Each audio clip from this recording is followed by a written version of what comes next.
Good morning, folks. Papa Joe here. I'm at a little bitty old fuel stop. I need to tag them in Facebook so that whatever drivers do, follow me on there. It's here in El Reno, Oklahoma. It's a little shell just outside of Oklahoma City.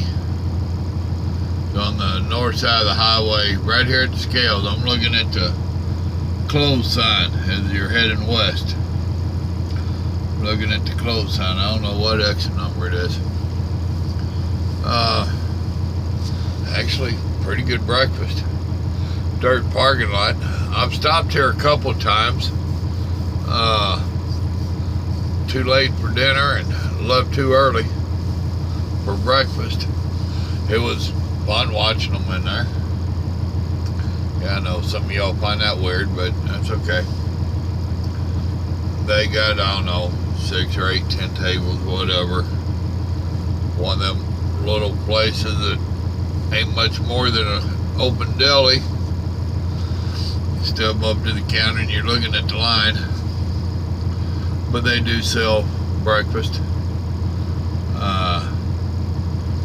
Damn it, the scale just opened. I still got a half hour to wait.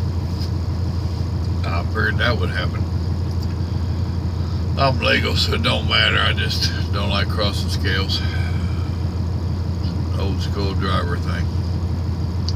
New school driver, they'll say, "Are you legal? If you're legal, there shouldn't be a problem." Now, I'm old school enough. I remember when even if you was legal, it could still be a problem. Of course, they don't know those times, so they think you're crazy. But some of us could tell stories. But anyhow, went in here and was put in my order. Yes, a lot of it comes pre-made. Warm it up type shit. They had the griddle going for their eggs and stuff. I had a ham and cheese omelet with hash browns. You know those was bought. I seen the box with the biscuits over there, warm them up type deal. So they weren't that great, but you know. And I had some gravy. Gravy was mediocre, so it probably came out of a can or a bag. But it was a decent breakfast and cost me less than $7. You know, it was 6 something. And I went ahead and bought me a milk, so you know, it was still less than $8. Barely over 7 type deal. Around here, that's a pretty decent price.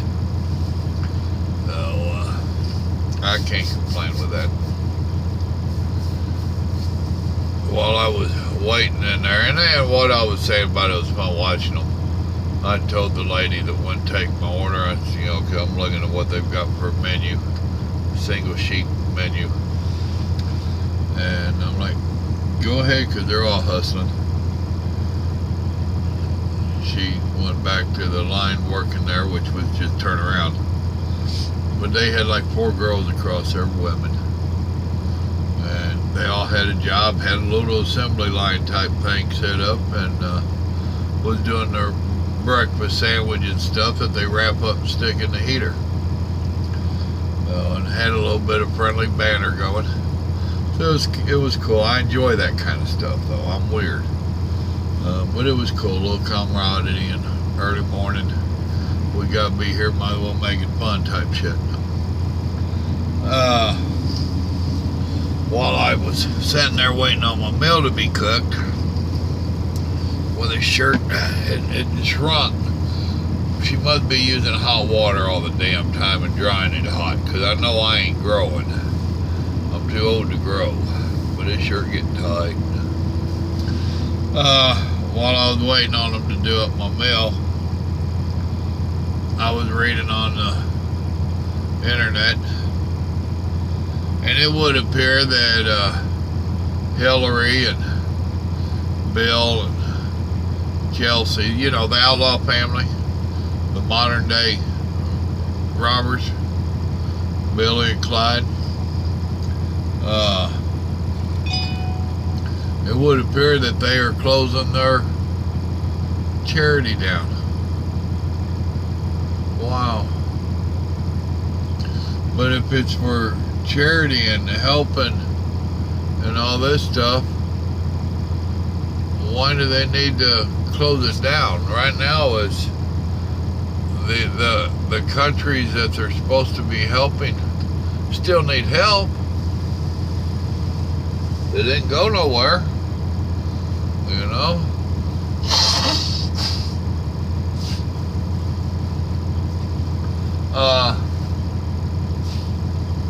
I, like the author, can't help but wonder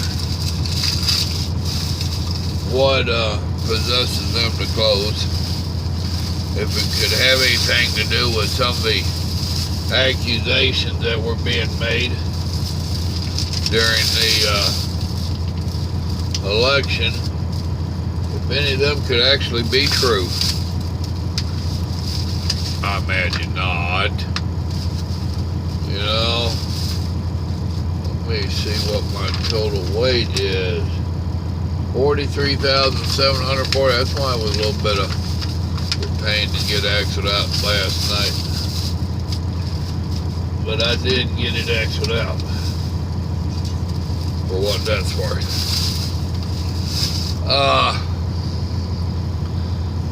Ran across a neat little, it's hard to call it a poem, but you know, it was based off of The Night Before Christmas. I kind of enjoyed it.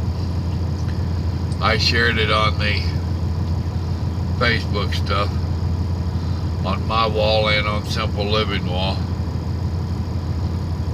Let me read it to you. So if you want to go find it, go find Simple Living with Papa Joe. I don't know why I'd get a hair in my mouth, as clean shaven as I am.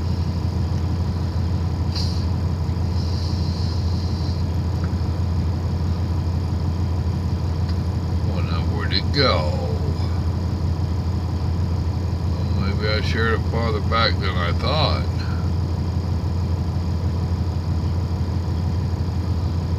No? Wow.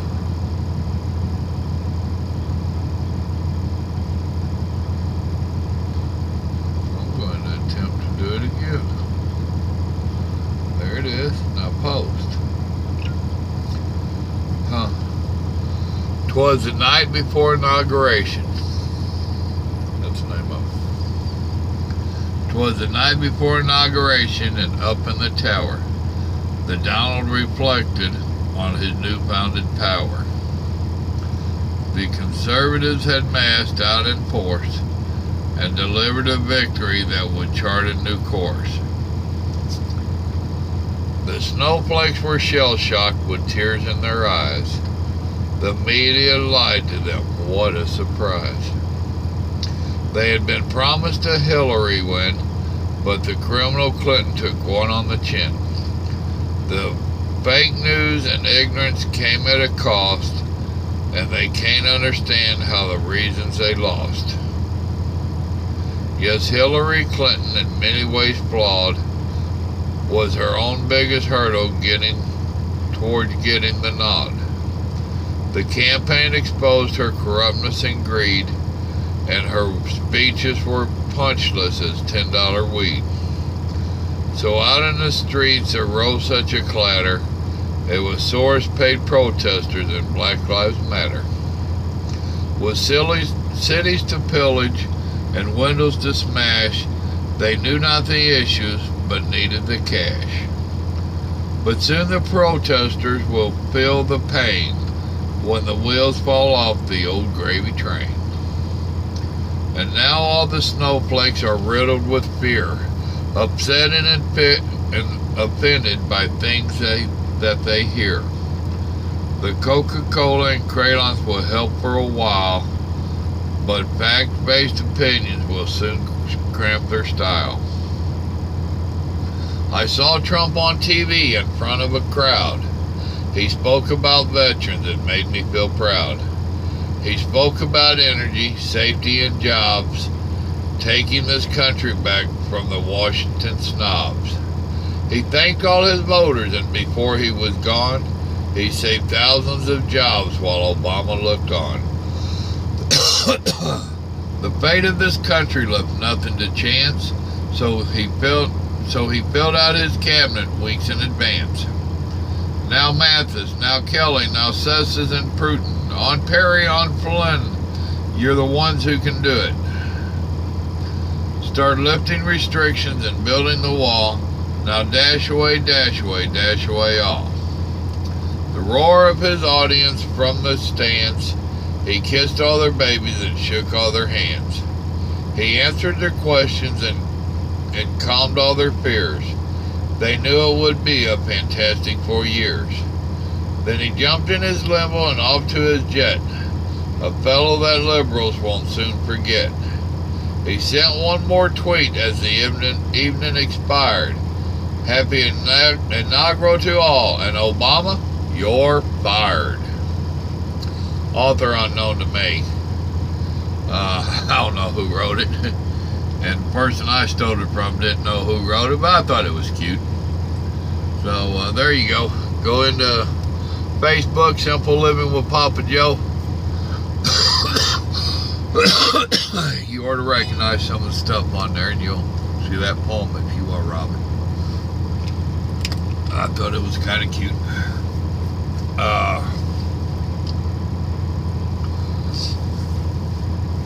One of my young, faithful followers, been with me forever, wished me well on my happy endeavors, wanting to make sure that I do a video of the truck and keep you updated. Folks, I ain't going nowhere. I ain't going nowhere. This YouTube thing has become part of my life, my everyday events, and I enjoy it. You'd say I ain't got a big head from it, but I do enjoy it. It's an honor that so many people would be watching me and stuff. I mean, it just blows me away. Yeah, I might miss a day or two, like when I go home and stuff. But actually, even then, I'm thinking about it, and I'm checking stuff and all that. Keep an eye on my numbers, you know. I don't know why, but I do. I'm not going to do a whole lot to improve the numbers or anything. I'm just going to be me. So either that improves them or it blows the channel up. So, but yeah, y'all are going to be kept updated. I'm not closing down the channel and doing something all that different. I'm just getting out of this computer out of beep, beep, fart, belching Nintendo game truck. I can't stand it. Can't handle it. So, and I'm making a little bit of a shot at being home a little bit more regional. Stuff I really haven't tried in trucking. I mean, you know, I did a little bit of local stuff, mostly when I owned my truck. Other than that, yeah, I did some local stuff for Unique. Drove that hot box, you know, dump truck, hauling the hot rock, you know, that kind of stuff, and about starved to death on the hot rock.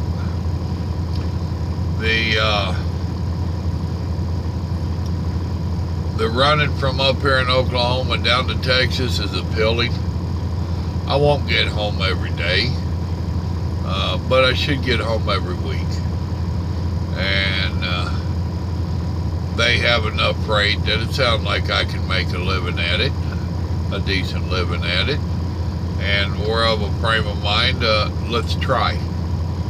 And you know, me and the dispatcher and general manager, we all agreed I'm going to be on top of my game.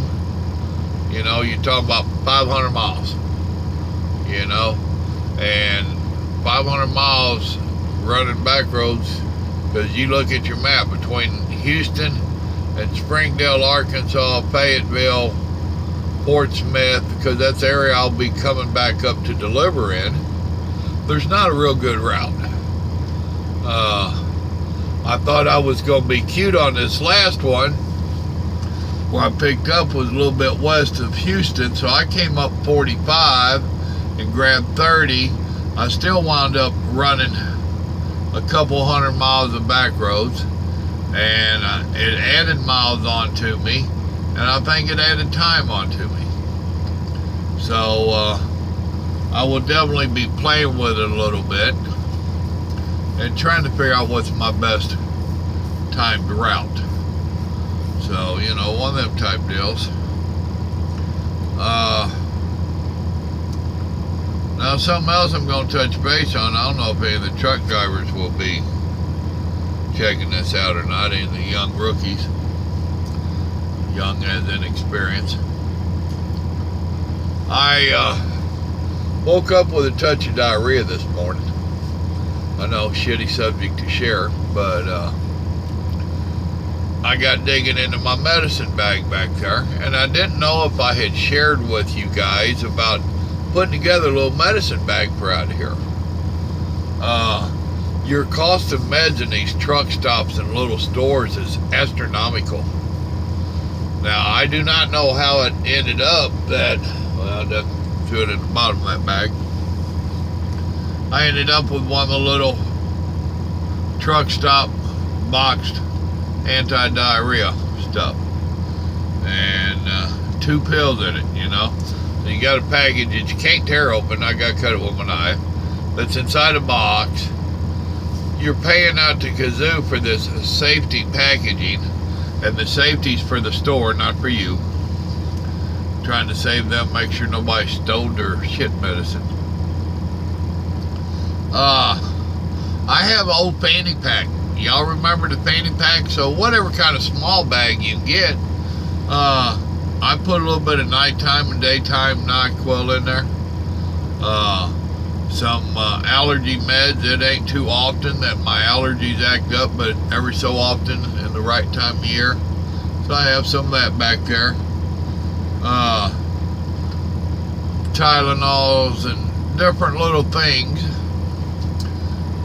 You should know what you use, and look at, say, a 3-month period. What have you used over the last 3 months? You know, are you one of them that do the preparation H? Are you one of them that breaks out their scabs and or scaling, whatever you want to call it?